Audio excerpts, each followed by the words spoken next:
Good morning my all dear students. हमने अपने last session में चैप्टर नंबर 2 रीड किया था ईवीएस का, जिसका नाम क्या था, आवर फूड। ठीक है, क्या नेम था, आवर फूड। और हमने अपने लास्ट सेशन में इसी चैप्टर के फूड के बारे में जाना था कि हमारी बॉडी को कौन कौन से न्यूट्रिएंट्स लेने चाहिए, कौन कौन से मिनरल्स और कौन कौन से प्रोटीन्स लेने चाहिए। ठीक है, तो हमने इसके फूड के बारे में भी जान लिया था कि फूड को कितने भागों में कैटेगराइज्ड किया गया था। तीन भागों में उसको डिवाइड किया गया था। ठीक है, 3 पार्ट्स में उसको डिवाइड किया गया था, 3 पार्ट में कैटेगराइज्ड किया गया था। फर्स्ट पार्ट कौन सा था, एनर्जी गिविंग फूड।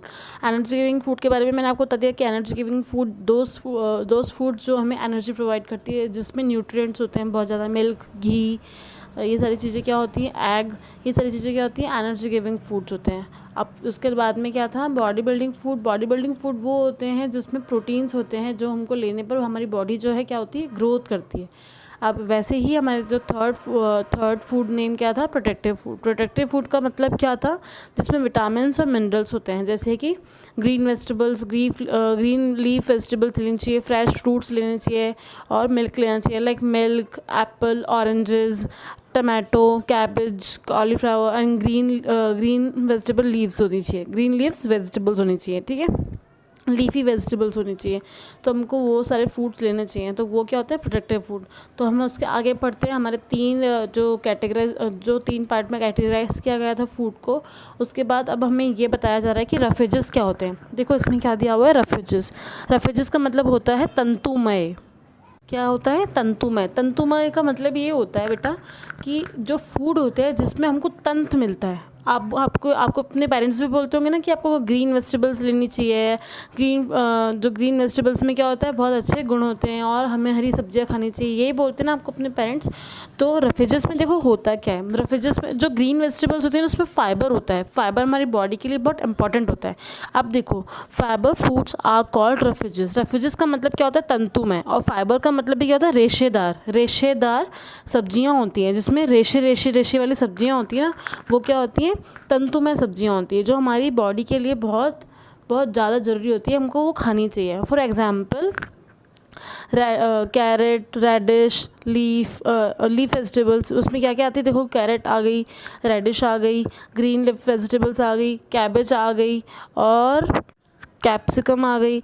तो वो सारी चीज़ें हमारे लिए क्या होती है, हमारी बॉडी के लिए क्या होती है, बहुत अच्छी होती है। कौन कौन सी आ गई इसमें vegetables, capsicum, cabbage, green beans और रेडिश और कैरेट।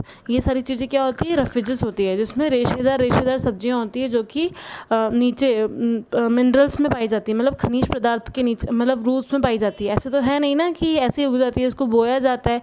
ठीक है, तो ये सारी फूड्स हमारी बॉडी के लिए बहुत इंपॉर्टेंट होते हैं। ठीक है, हमको ये सारी जो वेजिटेबल्स हमको क्या करनी चाहिए, ईट करनी चाहिए। आप देखो उसमें क्या लिखा हुआ है, रेफेजेस हेल्प्स इन बाउल मूवमेंट। देखो बाउल मूवमेंट का क्या मतलब होता है, आपने सुना है कि आपके पेरेंट्स आपको ये भी बोलते होंगे कि आपको ग्रीन सब्जियां खाओ, आपका पेट हमेशा साफ रहेगा। तो बाउल मूवमेंट का मतलब ये होता है शौच, मतलब हम फ्रेश होने जाते हैं तो हमारा जो मल मूत्र है वो बिल्कुल क्लियर हो जाता है इन सब चीज़ों से। ठीक है, हम वॉशरूम जाते हैं तो हमको बहुत क्लियर ऐसे वॉशरूम हम हो पाते हैं, हम फ्रेश अच्छे से हो पाते हैं। इसलिए हमको क्या करनी चाहिए, रेफेजेस मतलब फाइबर फूड्स ज़्यादा खाने चाहिए। फाइबर फूड्स में क्या होती है, रेफेजेस होते हैं। ठीक है, जो कि किस में होते हैं, कैप्सिकम में, कैबेज में, ग्रीन लीव्स और रेडिश और कैरेट में। ठीक है, अब देखो इसमें क्या लिखा है, डोंट फॉरगेट का मतलब है आपको भूलना नहीं है। ठीक है, sugar and starch are rich in carbohydrate. Sugar and starch, देखो स्टार्च क्या होता है, स्टार्च वो होता है जिसमें मान लो राइस है, व्हीट है, इसमें कुछ मतलब इसमें अंदर में अपने आप में कुछ शर्करा युक्त कोई पदार्थ होता है। शर्करा युक्त पदार्थ मतलब हर चीज़ में कुछ ना कुछ शुगर होती है, कार्बोहाइड्रेट होता ही होता है। कार्बोहाइड्रेट का मतलब मैंने आपको बताया था ना, कार्बोहाइड्रेट क्या होते हैं, एनर्जी गिविंग फूड होते हैं। राइस अगर हमको मोटापा देते हैं, अगर राइस हमको फैट देते हैं, तो एज वेल एज हमको उसमें एनर्जी भी मिलती है। ठीक है, पर एनर्जी बहुत कम लेवल पे मिलकर एनर्जी हमको पहले मिलती है और बाद में हमको फैट मिलता है। आपको पता है ना कि हमारा जो फैट होता है, हमको जल्दी राइस वगैरह खाने से, पोटैटो वगैरह खाने से जल्दी से फैटी हो जाते हैं, पर वो फ़िलहाल क्या करती हैं, हमको जल्दी से एनर्जी देती हैं और फिर हम फैटी हो जाते हैं। तो इसमें क्या लिखा हुआ है, sugar and starch are rich in carbohydrate. जो शुगर होती है, जो शक्कर होती है, और जो स्टर्च का मतलब होता है जो राइस और वीट होते हैं, इसमें ऑलरेडी कुछ शर्करा युक्त पदार्थ होते हैं, मतलब शक्कर जैसे पदार्थ होते हैं, स्टर्च कहते हैं उसे। ठीक है, उसमें क्या होता है, पूरा कार्बोहाइड्रेट होता है जो कि हमारी बॉडी के लिए अच्छा होता है। ठीक है, अब देखो क्या है वाटर। अब हमें इसको ध्यान से देखना होगा, वाटर का मतलब इसमें क्या बताया जा रहा है। Water helps in digestion of food, it helps to maintain body temperature. आपने कभी नोटिस किया है हम पानी नहीं पीते तो हमको बहुत गला सूख सा जाता है और हमारी जो बॉडी है ढंग से वर्क नहीं कर पाती है, क्योंकि हमारी जो बॉडी है उसको 75% वाटर चाहिए ही होता है। हमारी जो बॉडी है 75% वाटर से ही वर्क कर पाती है। अगर हमारी बॉडी में लैक ऑफ वाटर हो जाता है तो हमारी बॉडी डाइजेशन नहीं कर पाती। डाइजेशन मतलब आपको खाना खाने के बाद आपका खाना पचता नहीं है। हमको अपना खाने को डाइजेस्ट करने के लिए, अपना डाइजेस्टिव सिस्टम ठीक करने के लिए, हमने पहले वाले चैप्टर में पढ़ा था ना डाइजेस्टिव सिस्टम, तो डाइजेस्टिव सिस्टम पूरी तरीके से वाटर पर डिपेंडेंट होता है। अगर वाटर हम नहीं पिएंगे, हमारा जो सिस्टम को लैक ऑफ वाटर है, कमी है पानी की, तो हमारे जो बॉडी है हमको रिस्पॉन्स नहीं कर पाएगी। और अगर हम पानी पीते हैं तो हमारा जो बॉडी टेम्परेचर है, बॉडी टेम्परेचर का मतलब है कि कभी कभी हमारा बॉडी टेम्परेचर बहुत हाई हो जाता है। हाई मतलब हमको बीपी हो जाती है, तो इन सब चीज़ों में छाले हो जाते हैं, हमारी स्किन प्रॉब्लम्स होने लगती हैं। ठीक है, तो इन सब चीज़ों को मेंटेन करने के लिए, बॉडी टेम्परेचर को मेंटेन करने के लिए हमको क्या करना चाहिए, पानी पीना चाहिए। ठीक है, it helps to repair build body tissues. अब मैंने आपको बताया था टिश्यूज़ क्या होती है, हमारी पूरी बॉडी किससे बनी होती है, सेल्स से। और 1 2 3 4 5 6 मतलब जो सेल्स होती हैं, 6 सेल्स से मिलकर या 7 सेल्स से मिलकर एक टिश्यू बनता है। तो एक टिश्यू को बनाने के लिए इतनी सारी सेल्स चाहिए होती हैं। तो सेल्स किससे बनेगी, ऑफ कोर्स वाटर से। उसमें भी वाटर बहुत यूज़फुल है, इसलिए हमको ढंग से पानी पीना चाहिए टाइम टू टाइम। ठीक है, अब है रॉ वेजिटेबल्स एंड फ्रूट्स, इसे ध्यान से पढ़िएगा। We eat fruits, nuts, vegetables raw, and raw vegetables contain many vitamins. अब देखना, रॉ का मतलब क्या होती है, कच्चा। ठीक है, रॉ मटेरियल हो चाहे रॉ वेजिटेबल्स हो, उसका मतलब क्या होता है, कच्ची वेजिटेबल्स। मतलब जानते हो आप, अपन बोलते हैं ना कि कच्ची सब्जियां।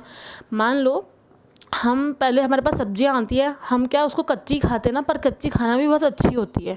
हम रेडिश होती है, कैरेट होती है, उसकी सब्जी भी बनाते हैं, पर उससे पहले हमको कच्ची खानी चाहिए, क्योंकि उसमें क्या होता है, फुल विटामिन होता है, फुल विटामिन होता है। इसलिए हमको कच्ची सब्जियां खानी चाहिए, चाहे वो फ्रूट्स ही क्यों ना हो, कच्चे फ्रूट्स ही क्यों ना हो। हम फ्रूट्स भी खाते हैं ना। We eat fruits, nuts and vegetables. Nuts का मतलब क्या होते हैं, अखरोट, काजू, पिस्ता, बादाम, ये सारे नट्स में आते हैं। एक उनको नट्स बोला जाता है। ठीक है, ग्राउंड नट का मतलब होता है मूंगफली, और नट्स में सारे नट्स आ जाते हैं, सारे ड्राई फ्रूट्स आ जाते हैं। ठीक है, तो उसमें क्या होता है, हम क्या करते हैं, वेजिटेबल्स भी फ्रूट्स भी ईट करते हैं, वेजिटेबल्स भी ईट करते हैं, नट्स भी ईट करते हैं। तो वो सारे क्या होते हैं, रॉ मतलब कच्ची चीज़ें ईट करते हैं अपन। तो हमको कच्ची चीज़ें ईट करनी चाहिए, बिकॉज दैट उसमें क्या होते हैं, विटामिन होते हैं, उसमें क्या होते हैं, पूरी तरीके से विटामिन कंसिडर्ड होते हैं। ठीक है, आप देखो उसमें क्या लिखा हुआ है, cut fruit should be eaten immediately. Immediately का मतलब होता है अचानक। जब भी हम फ्रूट्स को कट करके रखते हैं, हमको उसे उसी टाइम खा लेना चाहिए। इमीडिएटली हमें मतलब तुरंत खा लेना चाहिए। इमीडिएटली का मतलब होता है तुरंत। ठीक है, जब भी हम कोई फ्रूट्स कट करके रखते हैं तो हमको उसको तुरंत खा लेना चाहिए। तुरंत इसलिए खाना चाहिए, कभी आपने ये नोटिस किया है कि जब हम कोई फ्रूट को कट करके रखते हैं और उसको खाते नहीं हैं, उसको फ्रिज में रख देते हैं या फिर बाहर स्टोर करके रख लेते हैं, काटने के बाद तो उसमें जो ऊपर एक लेयर बन जाती है, वो लेयर हमारी बॉडी के लिए अच्छी नहीं होती है। उसमें क्या होता है, लेयर लग जाती है। जो फ्रूट्स अंदर से बिल्कुल पैक्ड है और बिल्कुल क्या है, प्योर है, अगर उसको काटने के बाद अगर आप उसे रख देते हो तो उसमें जो लेयर होती है, उसके ऊपर जो लेयर लग जाती है, जो हमारी बॉडी के लिए ख़राब होती है। मैं आपको इसका एक एग्जांपल भी देती हूँ। जैसे मान लो आपने एप्पल कट किया, एप्पल कट करने के बाद आपने देखा, अगर आप उसको पहले स्टार्टिंग में खा लेते हो, दैट्स वेल एंड गुड, तब तो बहुत अच्छा है। और अगर आप उसको स्टोर कर लेते हो, स्टोर करने के बाद क्या होता है, उस पर रेड सा कुछ लाइनिंग हो जाती है, रेड कलर सा लग जाता है, उस पर रेड कलर की एक लेयर आ जाती है। वो क्या होती है, उसकी आयरन होती है। मतलब एप्पल में क्या होता है, आयरन होता है, जो हमारी बॉडी के लिए बहुत ज़रूरी होता है। और सारे फ्रूट्स में क्या होता है, आयरन होता है, जो हमारी बॉडी के लिए बहुत अच्छा होता है। पर हम अगर उस कटिंग फ्रूट्स को उसी टाइम नहीं खाते हैं, तो हमारे लिए क्या हो गए, बेनिफिशियल ना होकर वो क्या होता है, हमारे लिए लॉस हो जाता है। इसलिए इसमें क्या लिखा हुआ है, cut fruits should be eaten immediately. जो भी हमने जो फ्रूट्स को कट करके रखा है, हमें उसे तुरंत खा लेना चाहिए हमारी बॉडी के लिए। ठीक है, अब हम इसके क्वेश्चन आंसर्स करते हैं। आपने इसके आउटकम्स ऑफ द चैप्टर कर लिए होंगे और फर्स्ट क्वेश्चन जो मैंने आपको दिया था आपने वो भी कर लिया होगा। आज मैं इसके क्वेश्चन आंसर्स कराऊंगी, राइट रॉन्ग और ट्रू फॉल्स और फिल इन द ब्लैंक्स। ठीक है, हम उसके क्या करेंगे, क्वेश्चन आंसर्स, ट्रू फॉल्स और फिल इन द ब्लैंक्स। ठीक है, let's come to the next page. पहले हम इसके क्वेश्चन आंसर्स कर लेते हैं। ठीक है, क्वेश्चन आंसर्स में देखो क्या है, answer the following questions. First question क्या है, which are the 3 categories of food. आपको पता है हमने चैप्टर के स्टार्टिंग में ही क्या पढ़ा था, फूड्स की कैटेगरीज पढ़ी थी कि फूड को कितने पार्ट्स में कैटेगराइज्ड किया गया है। तो आपको पता था, मैंने आपको बताया था एनर्जी गिविंग फूड जो कि एनर्जी प्रोवाइड करते हैं। ठीक है, और न्यूट्रिएंट्स होते हैं उसमें। और बॉडी बिल्डिंग फूड्स कौन से होते हैं, जो हमें क्या करते हैं, ग्रोथ प्रोवाइड करते हैं। प्रोटेक्टिव फूड कौन से होते हैं, जो हमको विटामिन और मिनरल्स प्रोवाइड करते हैं। ठीक है, तो कितने पार्ट्स में कैटेगराइज्ड किया गया है, फर्स्ट क्वेश्चन का आंसर क्या होगा, energy giving food, second is body building food and third is protective food. ठीक है, अब आते हैं सेकंड क्वेश्चन पे। सेकंड क्वेश्चन क्या है, what are the energy giving foods.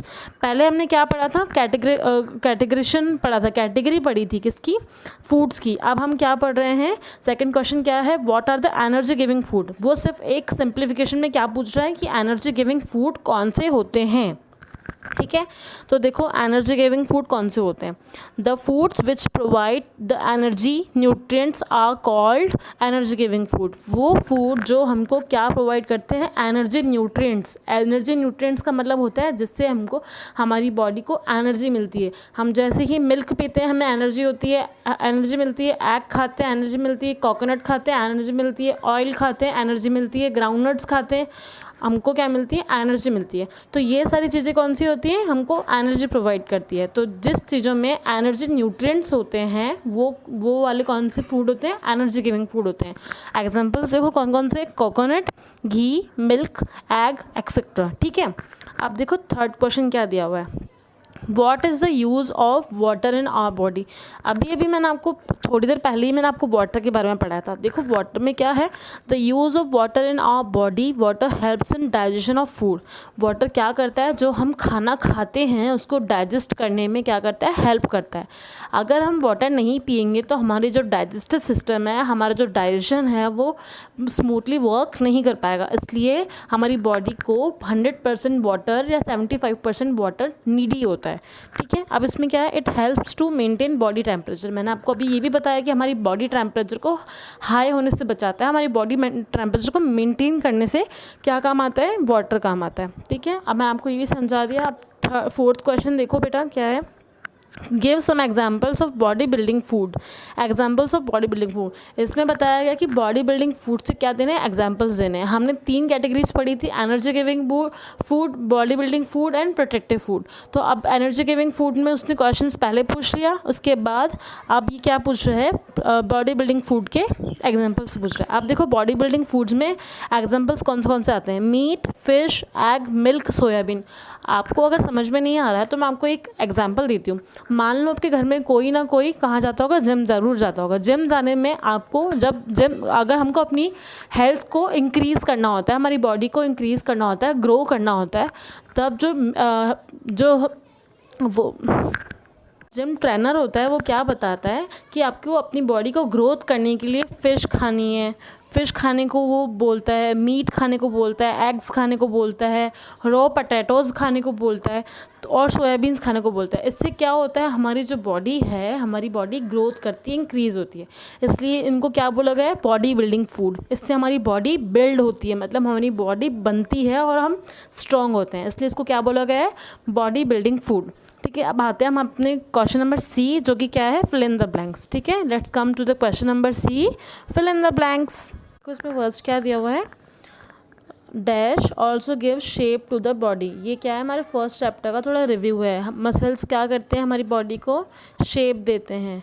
Muscular system पढ़ा था ना हमने, उसमें ये था ना कि मसल्स क्या देते हैं, हमारी बॉडी को शेप देते हैं। तो क्या आएगा इसमें, first food gives us energy make us strong. Food हमें क्या देता है, एनर्जी प्रोवाइड करता है, क्यों, हमको स्ट्रॉन्ग बनने के लिए। क्या हमको स्ट्रॉन्ग बनाने के लिए फूड हमें क्या देता है, एनर्जी प्रोवाइड करता है, ठीक है। तो इसमें क्या आएगा, स्ट्रॉन्ग, ठीक है। अब देखो थर्ड क्या है, dash supply more energy than carbohydrate. तो मैंने आपको बताया था ना, फैट जो होता है कार्बोहाइड्रेट से ज़्यादा एनर्जी सप्लाई करता है, ठीक है।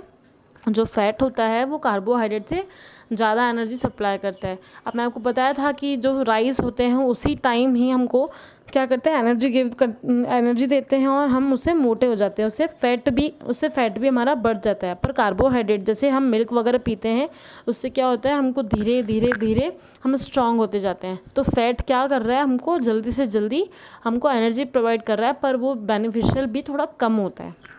अब देखो फोर्थ क्या है, young children need more proteins than adults. जो छोटे बच्चे होते हैं उनको ग्रो करने के लिए बहुत सारे प्रोटीन्स ज़रूरी होते हैं अदर देन अडल्ट्स तो बड़े हो गए हैं, ठीक है, तो उनको इतने प्रोटीन की ज़रूरत नहीं है। जो छोटे बच्चे हैं जिनको बड़ा करना है, जिनको ग्रोथ करनी है, उनको ज़्यादा क्या लेनी चाहिए, प्रोटीन्स लेने चाहिए। तो इसमें क्या आएगा, young children need more proteins than adults, ठीक है, adults. Food rich in vitamins and minerals are called protective food. मैंने आपको बताया था प्रोटेक्टिव फूड कौन से होते हैं। प्रोटेक्टिव फूड वो होते हैं जिसमें विटामिन्स और मिनरल्स बहुत सारे होते हैं, जिसमें विटामिन क्या दिया हुआ है इसमें, food rich and vitamins and minerals are called protective food. जो प्रोटेक्टिव फूड होते हैं उसमें क्या होते हैं, विटामिन्स और मिनरल्स होते हैं, ठीक है। अब देखो सिक्स क्या दिया हुआ है, raw vegetables contains many vitamins. Yes, raw vegetables में क्या होती है, बहुत सारी विटामिन्स कंटेन करती हैं, इसलिए इसमें क्या आएगा, रॉ, मतलब कच्ची वेजिटेबल्स। बताई थी ना मैंने कौन कौन सी, कैरेट, रेडिश, ये सारी क्या होती है, ग्रीन लीफ वेजिटेबल्स, ये सारी सब्जियाँ क्या होती है, रॉ वेजिटेबल्स होती है, रॉ फ्रूट्स, ठीक है। रॉ फ्रूट्स तो हमको वो ईट करने चाहिए, हम उसमें क्या होते हैं, बहुत विटामिन्स होते हैं। अब हम आते हैं अपने डी क्वेश्चन पे। क्वेश्चन नंबर डी कौन सा है, क्वेश्चन नंबर डी है ट्रू और फॉल्स स्टेटमेंट, ठीक है। Protein gives us energy. वैसे तो देखो बेटा, प्रोटीन्स हमें एनर्जी प्रोवाइड करते हैं, बट यहाँ पे हमें प्रोटीन्स एनर्जी प्रोवाइड नहीं कर रहे हैं, बिकॉज इसमें क्या लिखा हुआ था चैप्टर के आगे ही, चैप्टर में क्या दिया हुआ था, जो प्रोटीन्स होती हैं वो किस में होती है, बॉडी बिल्डिंग फूड के लिए काम में आती है। जो बॉडी बिल्डिंग फूड्स के लिए प्रोटीन कंटेन करता है, क्योंकि वो हमारी बॉडी को क्या करता है, ग्रोथ करता है। पर प्रोटीन्स में एनर्जी तो होती नहीं है, तो इसमें क्या आएगा, प्रोटीन्स गिव्स अस एनर्जी। तो ये स्टेटमेंट क्या हो जाएगा, रॉन्ग, ठीक है। Milk is a complete food. क्या milk is a complete food, milk क्या पूरे दिन का हमारा फूड होता है, नहीं ना। हम मॉर्निंग में अगर मिल्क पी लें तो हमारा पूरा दिन भर का काम चल जाएगा क्या, नहीं ना, हमको खाना की भी ज़रूरत होती है। तो milk is a complete food, मतलब मिल्क ही केवल खाना नहीं होता है, मिल्क तो एक ड्रिंक होता है, मॉर्निंग ड्रिंक होता है, जिससे पीने से हमको स्ट्रॉन्ग फीलिंग होती है, ठीक है। आया समझ में, तो ये स्टेटमेंट भी क्या होगा, रॉन्ग। अब देखो क्या दिया है, young children do not need protein. Young children को तो क्या प्रोटीन की नीड होती है ना, पर इसमें क्या लिखा हुआ है, young children do not need protein. तो इसमें क्या आएगा, wrong. Young children do not need protein, ये तो लिखा हुआ है कि यंग चिल्ड्रन को प्रोटीन की नीड नहीं होती है, क्या होती है ना। तो ये स्टेटमेंट क्या है, गलत है, ठीक है। तो इसमें भी गलत आ गया। अब देखो विटामिन आर प्रोटेक्टिव फूड्स, आपने आगे भी ऊपर भी देखो पढ़ा था, जो प्रोटेक्टिव फूड कौन कौन से होते हैं, जिसमें विटामिन और मिनरल्स होते हैं, ठीक है। तो ये स्टेटमेंट क्या है, राइट, क्या है, right, vitamin are protective food, yes, ये वाला स्टेटमेंट क्या है, सही स्टेटमेंट है, ठीक है। अब क्या है, food does not provide energy. अब देखो, food does not provide energy, food energy provide नहीं करता है ना, पर ये क्या है, नहीं करता है। इसमें क्या लिखा हुआ है, food does not provide energy, food हमें एनर्जी प्रोवाइड नहीं करता है। तो ये स्टेटमेंट क्या है, रॉन्ग है, ठीक है। तो यहाँ पे क्या आएगा, रॉन्ग। क्या है, देखो sugar and starch are fats. हमने क्या पढ़ा था ना, रिमेंबर वाले छोटा सा बॉक्स बना हुआ था, उसमें क्या था, sugar and starch are carbohydrate, but इसमें क्या लिखा हुआ है, sugar and starch are fats. तो ये क्या हो जाएगा, रॉन्ग स्टेटमेंट, क्या हो जाएगा, रॉन्ग स्टेटमेंट। जो शुगर और स्टार्च होती है किस में होती है, कार्बोहाइड्रेट में होती है, बट इसमें क्या लिखा है, फैट में थोड़ा ना होती है शुगर और स्टार्च। तो इसमें क्या हो जाएगा, ये क्या है, रॉन्ग स्टेटमेंट है। आई होप सो कि आपको पूरा चैप्टर अच्छे से समझ में आ गया होगा, ठीक है। आप इसको अपनी कॉपी में राइट डाउन करना और चैप्टर को फिर से पढ़ना। Thank you.